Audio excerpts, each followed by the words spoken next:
Hi everyone, this is Danny, and we're back here again with Rob.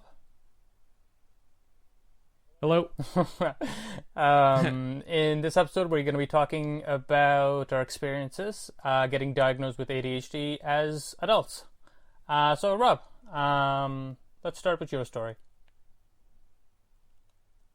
Yeah, so as a child, I was not the typical ADHD stereotype of hyperactive kid who was a distraction in class and all those awful stereotypes that we hear about ADHD.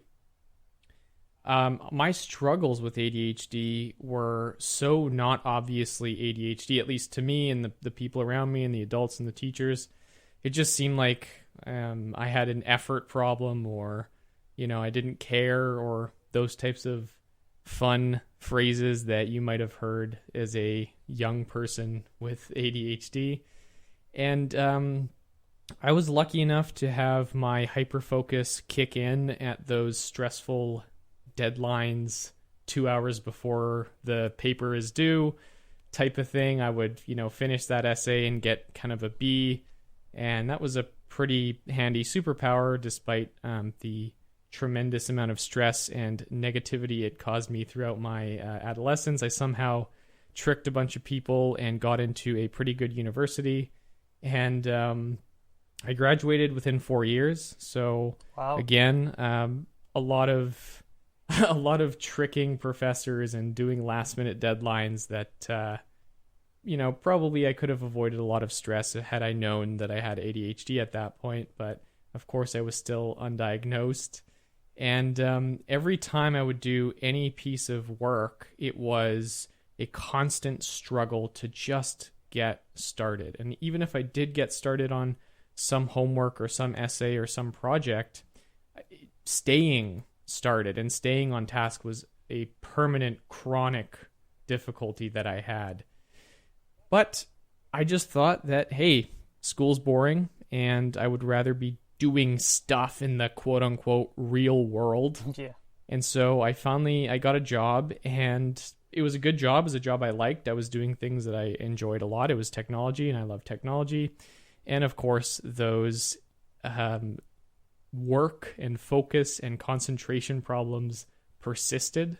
And so about a year into that job, I got so frustrated, and frankly, I don't know if depressed is quite the right word, but I was so frantic to find a solution to these chronic focus and concentration How old problems. were you at this point? At this point, I was 23 years old. Okay, so recently enough. So recently enough, and it was at the point where things were starting to get less fun and more serious.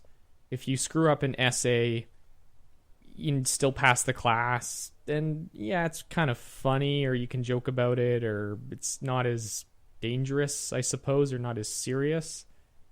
But when you're at your work and there's a task you need to complete and someone's relying on you to complete this task, and in fact, I was at a startup, and me not completing a task was a serious threat to the health of that business. And there was coworkers and a CEO and customers relying on me to do things, and I wasn't completing them. So I got so frustrated and so fed up, I finally called my family doctor, and I walked into his office and I said, I want to talk to an ADHD specialist. Oh, and so I you have no idea. So you figured it was ADHD then?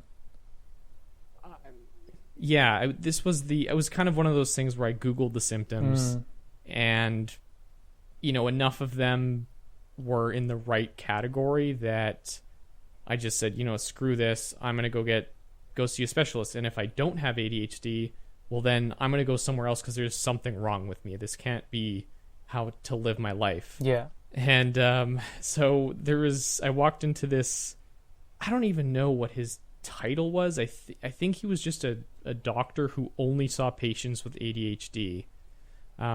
So I guess that's just an ADHD specialist. Wait, how old was he? Sorry for interrupting you. How old was this guy? Was he quite old? 60 something. Yeah. He retired a couple of years later. Every single person who I've talked to, they've all been diagnosed by an old, usually 60 plus ADHD expert. And the funniest thing about it is a lot of them get diagnosed as ADD, even though that term's been, outdated by decades. It hasn't been used in the DSM since like 2 DSMs ago. And that's because they're still stuck in their old mindset. They're still using what they learned back then. Interesting. Yeah. My doctor was actually not like that at all. Despite his, he, like I said, he retired like a couple years later, but he was quite on top of everything. Nothing he said, I guess at this point that was, pushing 4 years ago. Nothing he said, even now, I think was incorrect. Everything he said was very straightforward. It was to the point. I walked into his office. He said, "What's going on? Why are you here?" And he was a super nice person. Yeah. And he before I could answer, he looked at my leg, which I was shaking. When you like shake your leg, you're probably doing it right now, Danny. Yeah. He said, "Oh, your leg's shaking. Like, why are you shaking your leg?" And he was picking up on all these signs because he's seen a million patients with ADHD. Yeah. And I said, "Well, I don't know." And he said, "Okay, well, what's going on with your life? Like, why are you here? Why did you want to come see me?" And I said, "Well, in any piece of activity that I'm a part of, I'm either absolutely obsessed with it or I can't work on it. There's no in between." And he said, "Oh, really? What does that feel like?" So I kind of explained to him what hyperfocus feels like. I didn't no idea what hyperfocus was. And then he just kind of chuckled to himself. And he's like, "Yeah, there's no blood test. There's no CT scan that I can give you.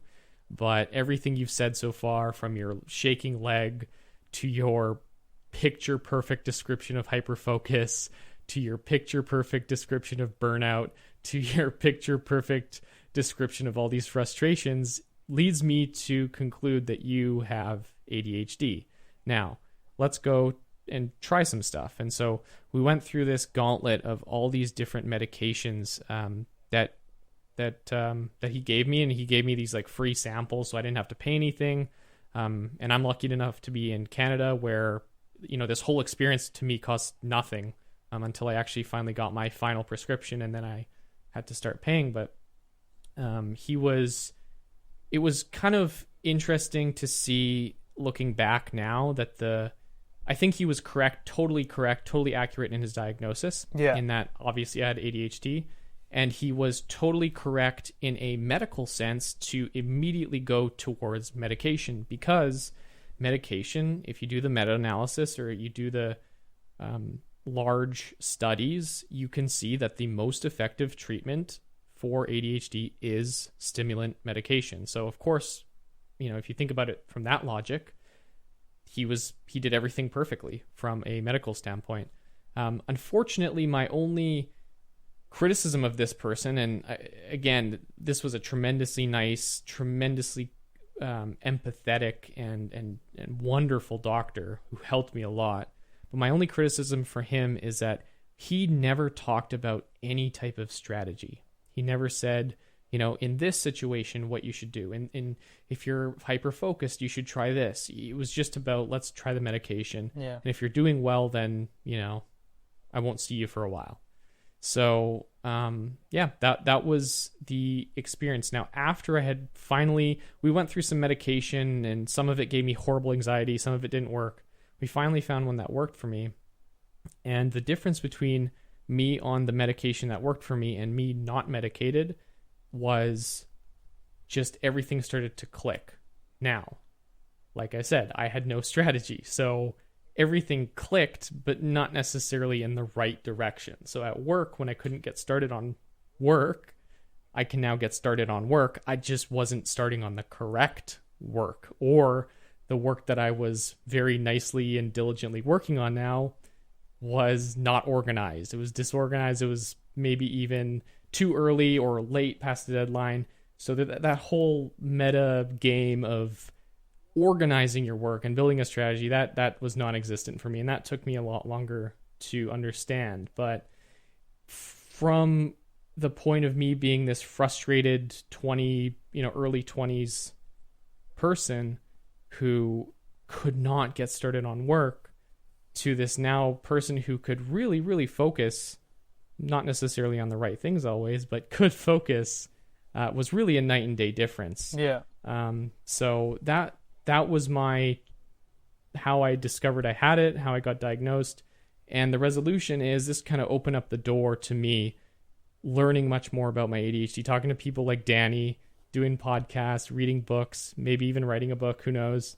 And I think that was more important than the medication, was just getting diagnosed, being kind of, with air quotes, having like a valid diagnosis of ADHD, which, by the way, is not really how I look at it now, but that got me started on the path to where I was like, okay, well, what do ADHD people do to be successful? Yeah. And just that mindset was the real sort of hopeful resolution of that whole story. Yeah. Yeah. No, I'm sorry for interrupting you a few times. I figured I should comment as well. No, valid questions. Yeah. So some interesting observations, right? On what you said about the whole medication not really, like medication helped you, but it just kind of got you going. It didn't really take you anywhere, like you were still directionless. You just were, it was like someone pushed you from behind. An analogy I used quite recently was medication is like putting fuel into the car engine of your brain. Just because the engine has fuel doesn't mean you know how to drive, or like the tires are inflated, or I can't remember all the other car stuff off the top of my head, like the lights are working, like just because you have the fuel doesn't necessarily mean you know how to drive the car. The one that I use in my book, which I was hoping you were going to get to, was medication is like fuel. Like you put gasoline in your vehicle and now you can drive, but you still need to choose the correct road to take. Yeah. I didn't steal your analogy. We just came at it separately. This was convergent metaphors. I wouldn't steal anything. Exactly. I don't steal metaphors. My old favorite saying, just do it. I made that up myself. Yeah, but exactly. I don't think the audience gets that. Okay, the other thing that I found interesting was something that we talked about previously, I think in the therapy episode, which is, so the doctor who treated you, you said they were an ADHD specialist. Were they a psychiatrist? I never really asked that question. I don't know. To this day, I have no idea. He retired. He closed up his office. I don't know where he is now. So was this your family doctor? As far as I know, no, my family doctor referred me to this person. Okay, so he probably was a psychiatrist if he prescribed you medication. It's possible. Yeah. Yeah. Honestly, I wish I knew more. No, I mean, usually it goes, like even if psychologists or psychiatric nurses can diagnose you, the only one who can give you medication is a psychiatrist, or at least the first person to give you medication would be a psychiatrist. Psychiatrists are brain doctors.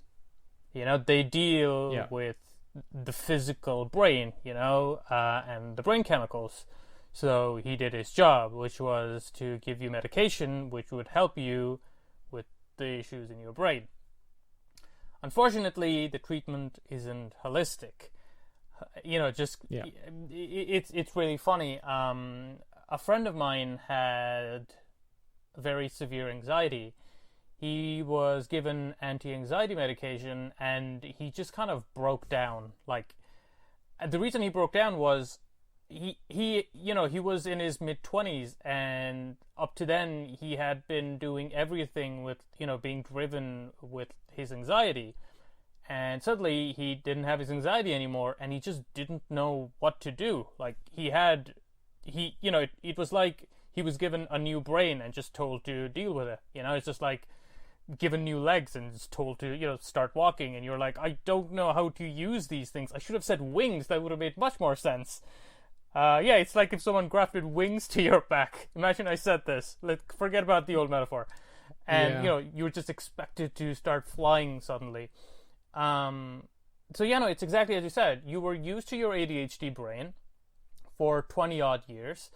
So now you've been given medication, which changes the way your brain works, and you're learning to walk for the first time. But unlike when you were a child, no one is teaching you how to walk. So you're just stumbling your way across because you don't have any guide or strategy. Exactly. And I didn't really have the mentality to understand that being on task and being organized are skills to train. Yeah. I thought that I didn't have organization skills because ADHD blocks that. Yeah. And now that I have medication, it should unblock that. Yeah. Well, that's not how it works. You need to use your wings. You need to learn how to use your wings, like you said. Yeah, like I said for the first time, that was what my original analogy was. And interestingly enough, oh God, I've lost my train of thought. No, what were we talking about? That's all right.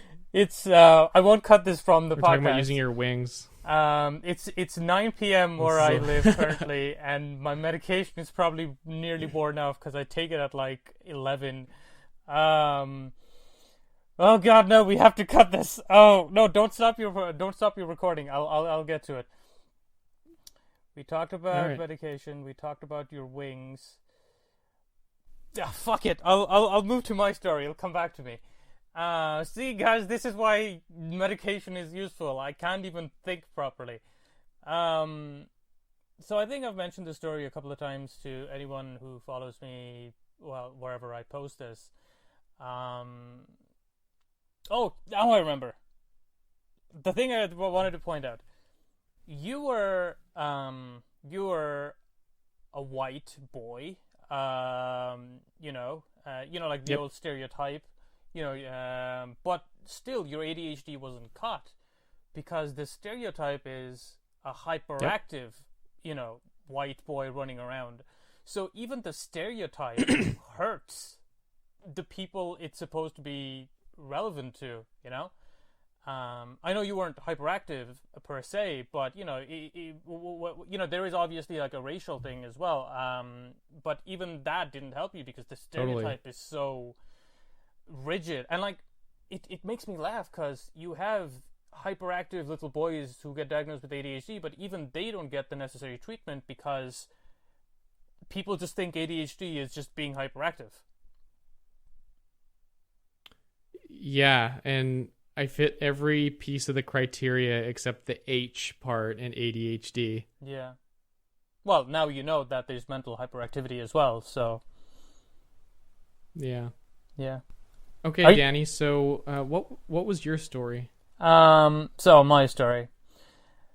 My story is quite similar to yours, except less fun. Wait, less fun. You don't mind that, do you? It's not a competition, but let's. Well, if mine was a -2 fun, maybe yours is deeper in the negative territory of fun. Wow. Relatively speaking, it was less without fun. medication, just cutting across. This is an interesting experiment, guys. If you're listening to this, listen to how I am right now. I'm just out of control. So anxiety, depression, all that. I was very quiet.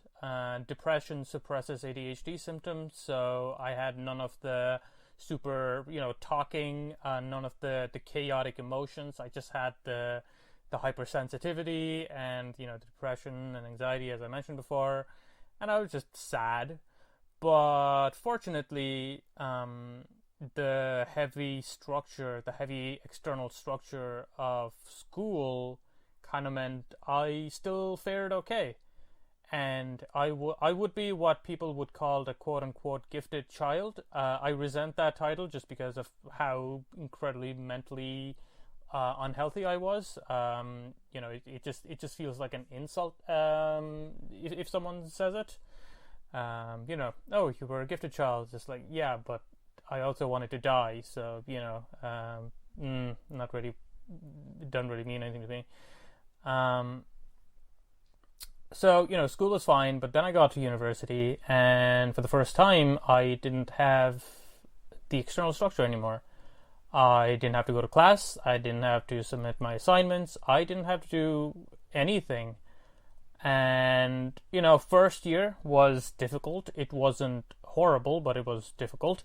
Then second year rolled around, and one of my oldest childhood friends passed away from cancer.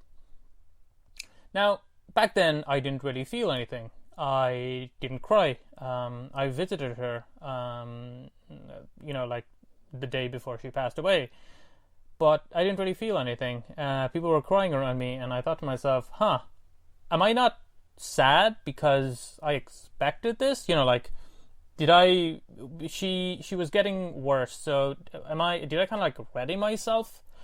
No, I was just incorrect, just so incorrect. I didn't know how to deal with emotion. I didn't know how to deal with loss, and it just festered inside of me. And I just completely spiraled out of control after that. I sunk heavier into depression, and I just started failing everything. Now, I went from like an A-B student to failing everything, and for an ADHD diagnosis, an external clue, an external, you need external symptoms for doctors to kind of figure out that, that it's ADHD. So, that kind of made people go, okay, I think there's something wrong, Initially, I thought I had bipolar disorder because I got quite extreme mood swings.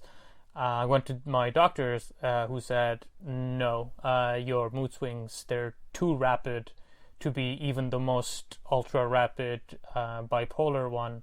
And later I found out that mood swings are quite common in people with ADHD as well. I think I talked to him, and I think he suggested that it might be ADHD, and then he referred me to a psychologist, who then referred me to a psychiatrist who diagnosed me. Now, this man was also an elderly man in his 60s, an ADHD expert, and he prescribed me Strattera, which is a non-stimulant medication, because I had quite significant and severe anxiety back then. I took it. I've never stopped taking the medication, but it just wasn't that effective. And similar to what you said, even after the diagnosis, even though I was taking the medication, I improved, but not substantially. It's like I don't even have the dopamine to think of an analogy at the moment. It was like my mind was nope. I have no analogy at the moment. I don't have any analogies. I could do things, but I didn't have any directions. Rob? Right. Okay, sorry. I thought the internet cut. And this continued until I joined a society when I was in university. And one of the things that I often talk about is doing things that you're passionate about. I was quite interested in like event organization, just managing things, being around a community, and that really helped me. Then I found a girlfriend, and and then I became like the head of the society. But things got very, very, very bad when my term ended, and suddenly my the coping situation I had built for myself kind of collapsed around me. Genuinely, after I stopped being part of the society, I just my symptoms just got much worse because I need to look forward to things. I need to use my brain, or I start getting, like the hypoactivity, like the inattentive symptoms, the brain fog, it all came back, and I saw the deeper sludge. Bludge? The sludge. Yeah, exactly. Yeah, when you can't really think. And and things got worse and worse. And then my then girlfriend broke up with me, and that sucked. But the reason that she broke up with me, and I think I've mentioned this breakup story multiple times so far. It's a sad story. You'd almost think I love talking about this story from the amount of times I talk about it.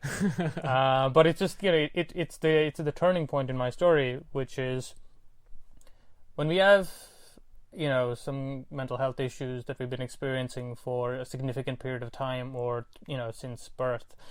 You kind of spend so much energy kind of looking inwards, dealing with it, that you kind of stop noticing how your behavior affects other people.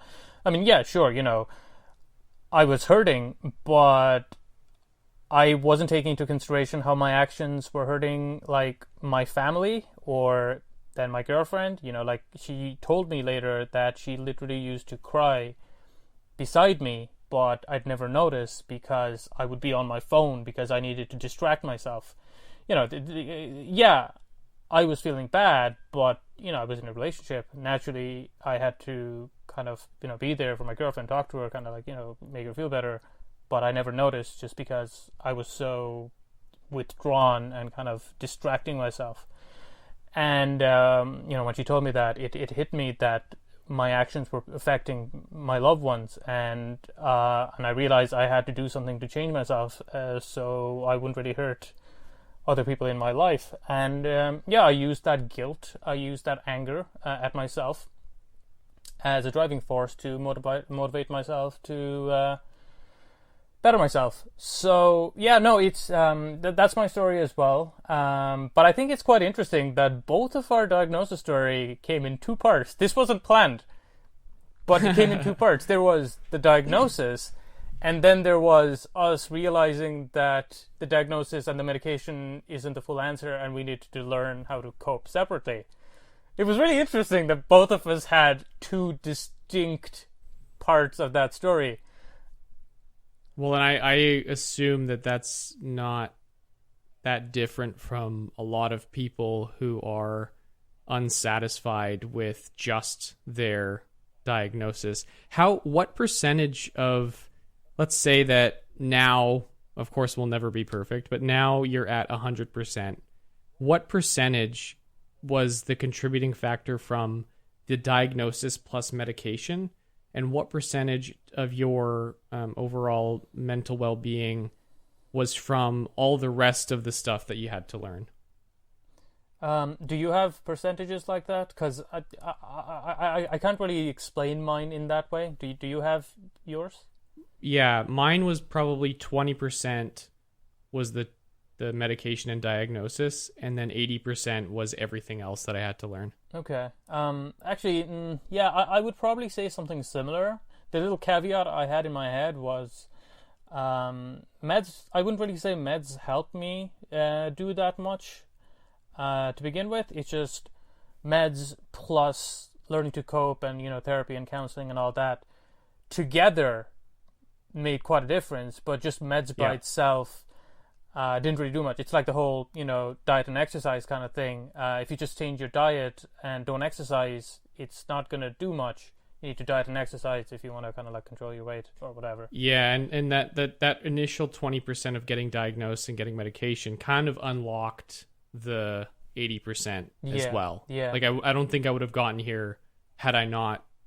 Well, obviously, I wouldn't have gotten here unless I had probably properly gotten diagnosed. Yeah.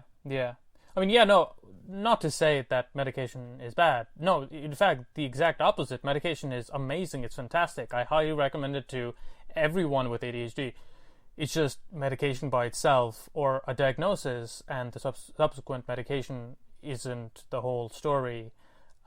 Just because you put gas in your tank doesn't necessarily mean you know how to drive. There's also a saying that I read that I don't know where I got from. It was, pills don't teach you how to deal. Wait, no, that didn't make sense. Pill don't teach you how to deal. I mean, I don't have the brain power to think of it. It was something along those lines. No, I understand that. let me ask you this, Danny. If someone came to you, which I know a lot of people do come to you asking for advice on this, if someone comes to you today and they say, Danny, I just got diagnosed with ADHD. I just got these meds and they make me feel great, but like, what else should I do? What would your answer to them be? That's actually a really interesting question, because I've actually gotten that many, many times. Yep. And I have this thing that I call the post-diagnosis high. The reason I call it that is people get diagnosed, they get the medication, and there is an increase in performance. There's like an uphill climb of people feeling really good. You know, they can do things. Wow, you know, it's amazing. But give it a couple of weeks, and then they notice that everything starts going down again, and things become difficult again. And that's because initially it's like, I wouldn't say it's the placebo effect. It's more, you know, the change, the new, you know, the novelty makes you feel good, makes you like, wow, you know, like I can do things. But after a while, the novelty wears off, and it's like you're hyper focusing on the effects of your meds. And when that ends, you're back to yourself again, because you haven't really learned to deal. It's just the post-diagnosis high. So what is it like to get a diagnosis? Was that what you said? What's the next step? What's the ideal next thing that they should do? If anyone wants to know the proper answer, listen to the first episode of the podcast. I just got diagnosed. Now what? But in short summary, it's learn as much as you can about ADHD. Self-knowledge is very important, because the only way you can learn coping mechanisms or figure out, you know, like different difficulties or different like irrational beliefs that you have is to completely lost my train of thought again. Jesus Christ. Self-knowledge is important. Learn about ADHD. God. And that will help you figure out coping mechanisms that you can use alongside your medication. Does that answer the question? I've forgotten the question as well. You've answered the question perfectly. I think the same thing, that's the same thing I would say is when you get diagnosed, yes, you get medication, and you put it so wonderfully, you have this post-diagnosis euphoria. Yeah. But that is not enough. You need to start figuring out what to do next, and that you can only do that by practice. So go learn as much as you can about ADHD. Go learn what happens in the ADHD brain, why you have trouble focusing or trouble concentrating, or why you have hyperfixations, and then use that knowledge to then look inside of your own brain, so that when those things do come up in your life, you can just objectively say, oh, I see, I'm hyperfocusing right now. Yeah. And just acknowledging those types of things is such a powerful way to then change your direction, so you're not hyper-focusing on something you shouldn't be, or maybe you can start, you know, changing something else in your life. Just having that objective knowledge of how your brain works is huge. I mean, you know, like we're both on ADHD Twitter, which is just it's like the ADHD community on Twitter, and you often see people saying, "Oh, I didn't realize this was part of ADHD," and I get that on a near daily basis. It's just there's many different aspects of having ADHD that people don't realize. Exactly. That you can only learn from reading about other people's experiences. So, you know, there's a website called Attitude, ADDITUDE, Attitude Magazine, which is a fantastic, you know, it has like many different articles and help stuff, self-help. Oh God, my brain. From like doctors and stuff. There's also the YouTube channel How to ADHD. And there's also this fantastic small YouTube channel called ABCs of ADHD. I don't know who runs it, but it's really good. Follow them on Twitter. Just learn and, you know, kind of read other people's experiences and kind of relate to them. Best way to kind of understand how your brain works. Learn, read, and relate. Yeah. Perfect way to summarize that. Do you think we should end it here? Yes, I don't have anything else to say, and I'm actually going kind of insane with how much I can't think at all. That's all right. I think your story was more than enough. So yeah, why don't we leave it there then? Okay. That was our ADHD diagnosis story. Being diagnosed as adults. Thank you for listening. I don't remember how I usually close these things off. A conclusion, I think, but there's not really a conclusion. It's usually something like this.